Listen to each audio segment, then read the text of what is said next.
नमस्कार साथियों, आप देख रहे हैं बिहारी मीडिया, जहां आपको मिलती हैं बिहार की दिन भर की सबसे बड़ी और ताजा खबरें। तो चलिए शुरू करते हैं आज की टॉप अपडेट्स के साथ। सरकारी जमीन पर बड़ा एक्शन, खरीद बिक्री पर ब्रेक, भू माफिया पर चलेगा डंडा। बिहार में सरकारी भूमि पर अवैध कब्जे और गैर कानूनी खरीद बिक्री को लेकर सरकार ने सख्त रुख अपनाया है। राज्य के मुख्य सचिव प्रत्यय अमृत ने सभी आयुक्त, जिलाधिकारी, एसडीओ और सीओ को पत्र जारी कर सरकारी जमीन की किसी भी तरह की खरीद बिक्री पर तत्काल रोक लगाने का निर्देश दिया है। साथ ही भू माफियाओं और इसमें संलिप्त भ्रष्ट अधिकारियों के खिलाफ कड़ी कार्रवाई के आदेश दिए गए हैं। सरकार ने स्पष्ट किया है कि सरकारी भूमि राज्य की जरूरतों के लिए सुरक्षित रखी जाएगी। बिहारी डेली मीडिया आपके लिए रोज लेकर आता है सटीक और ताजा अपडेट। सपोर्ट के लिए वीडियो को लाइक करें और हमारे चैनल को सब्सक्राइब करना न भूलें।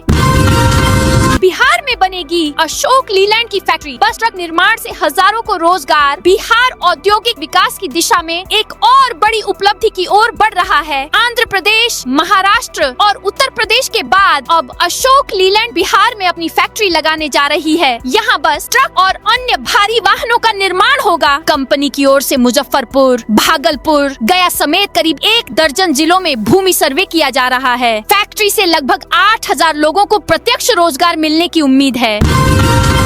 थानाध्यक्ष बनकर कॉल कर रहे साइबर ठग, केस कमजोर करने की दे रहे धमकी। किशनगंज जिले के ठाकुरगंज में साइबर अपराधियों ने ठगी का नया तरीका अपनाया है। अपराधी खुद को थानाध्यक्ष बताकर केस से जुड़े पीड़ितों को फोन कर रहे हैं और पैसे की मांग कर रहे हैं। पैसे नहीं देने पर केस कमजोर करने की धमकी दी जा रही है। ठाकुरगंज थानाध्यक्ष ने लोगों से सतर्क रहने और ऐसे कॉल की तुरंत पुलिस को सूचना देने की अपील की है। पुलिस मामले की जाँच में जुटी है।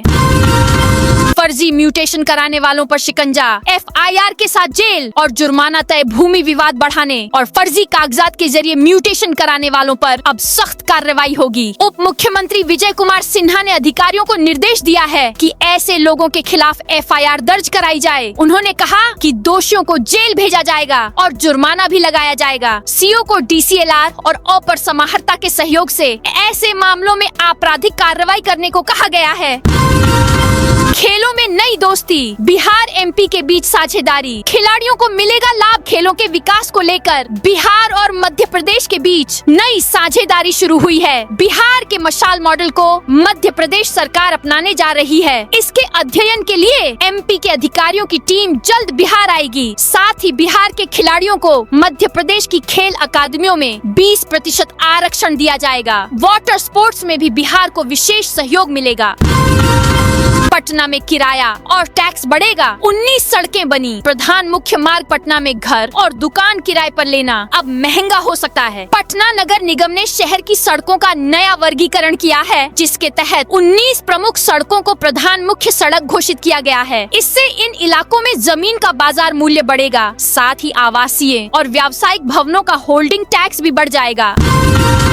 घने कोहरे से बिहार बेहाल। दोपहर तक नहीं निकला सूरज। स्कूल टाइम बदला। बिहार में कड़ाके की ठंड और घने कोहरे ने जनजीवन को प्रभावित कर दिया है। पटना, नालंदा, गोपालगंज, छपरा समेत करीब 20 जिलों में दोपहर 12 बजे तक सूरज नहीं निकला। हालात को देखते हुए पटना डीएम ने स्कूलों की टाइमिंग बदल दी है। अब स्कूल सुबह 9 बजे से शाम 4:30 तक चलेंगे। यह आदेश 19 से 25 दिसंबर तक प्रभावी रहेगा। निजी अस्पतालों पर लगाम की मांग। पप्पू यादव ने लोकसभा में उठाया मुद्दा। लोकसभा में सांसद राजेश रंजन उर्फ पप्पू यादव ने निजी अस्पतालों और डॉक्टरों की मनमानी का मुद्दा उठाया। उन्होंने निजी स्वास्थ्य व्यवस्था में जवाबदेही तय करने की मांग की। साथ ही मनरेगा से जुड़े विधेयक को गरीबों और पंचायती राज व्यवस्था पर हमला बताया। सांसद ने कहा कि समय रहते ठोस कानून नहीं बने तो इसका सबसे ज्यादा नुकसान गरीबों को होगा। पश्चिमी चंपारण में बाढ़ से बचाव की तैयारी। 41 करोड़ से कटाव निरोधक कार्य। आगामी बाढ़ को देखते हुए पश्चिमी चंपारण में कटाव निरोधक कार्य की तैयारी शुरू कर दी गई है। जल संसाधन विभाग द्वारा पीपी तटबंध पर 41 करोड़ 38 लाख रुपए की लागत से बाढ़ पूर्व सुरक्षा कार्य कराए जाएंगे। बाढ़ नियंत्रण प्रमंडल संख्या 1 और 2 के अंतर्गत निविदा प्रक्रिया शुरू हो चुकी है। मुंगेर में रोजगार की बड़ी पहल, 1150 पदों पर भर्ती के लिए जॉब कैंप। मुंगेर जिले में बेरोजगार युवाओं के लिए रोजगार का सुनहरा अवसर मिलने जा रहा है। जिला नियोजन कार्यालय की ओर से विभिन्न निजी कंपनियों में 1150 पदों पर भर्ती के लिए जॉब कैंप का आयोजन किया जाएगा। इसके लिए जिले के 4 प्रखंडों का चयन किया गया है, जहां अलग अलग तिथियों में रोजगार मेला लगाया जाएगा। इस पहल का उद्देश्य युवाओं को स्थानीय स्तर पर रोजगार उपलब्ध कराना है। लैंड फॉर जॉब और IRCTC केस में आज सुनवाई। अदालत सुनाएगी फैसला। IRCTC टेंडर और लैंड फॉर जॉब मामले में आज अहम सुनवाई होनी है। पूर्व मुख्यमंत्री राबड़ी देवी ने अपने और परिवार के खिलाफ चल रहे CBI और ED मामलों को दूसरी अदालत में स्थानांतरित करने की मांग की है। इस याचिका पर अदालत आज दोपहर आदेश सुनाएगी।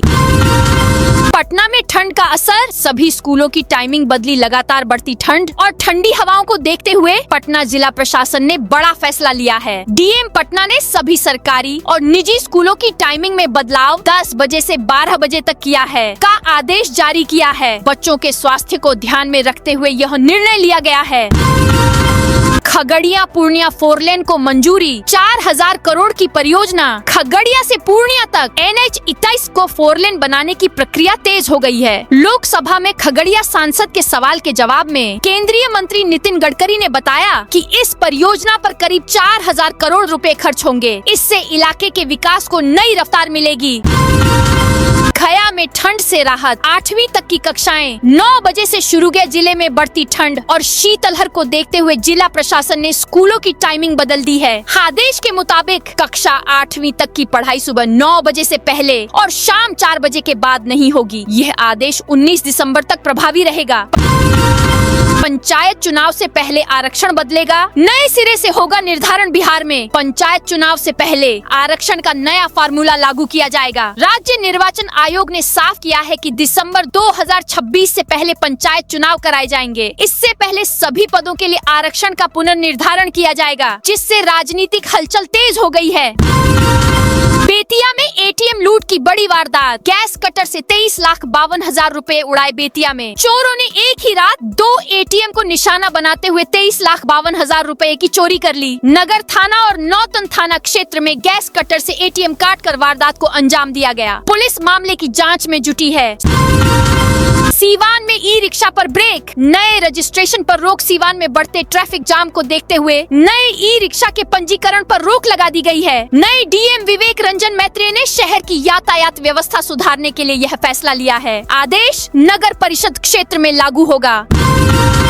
DM से फोन कर जितवाया चुनाव, मांझी के बयान से मचा सियासी बवाल। केंद्रीय मंत्री जीतन राम मांझी का एक वीडियो सोशल मीडिया पर वायरल हो रहा है, जिसमें वे 2020 विधानसभा चुनाव में DM से बात कर चुनाव जितवाने का दावा कर रहे हैं। वीडियो सामने आने के बाद विपक्ष ने चुनाव आयोग पर सवाल खड़े किए हैं।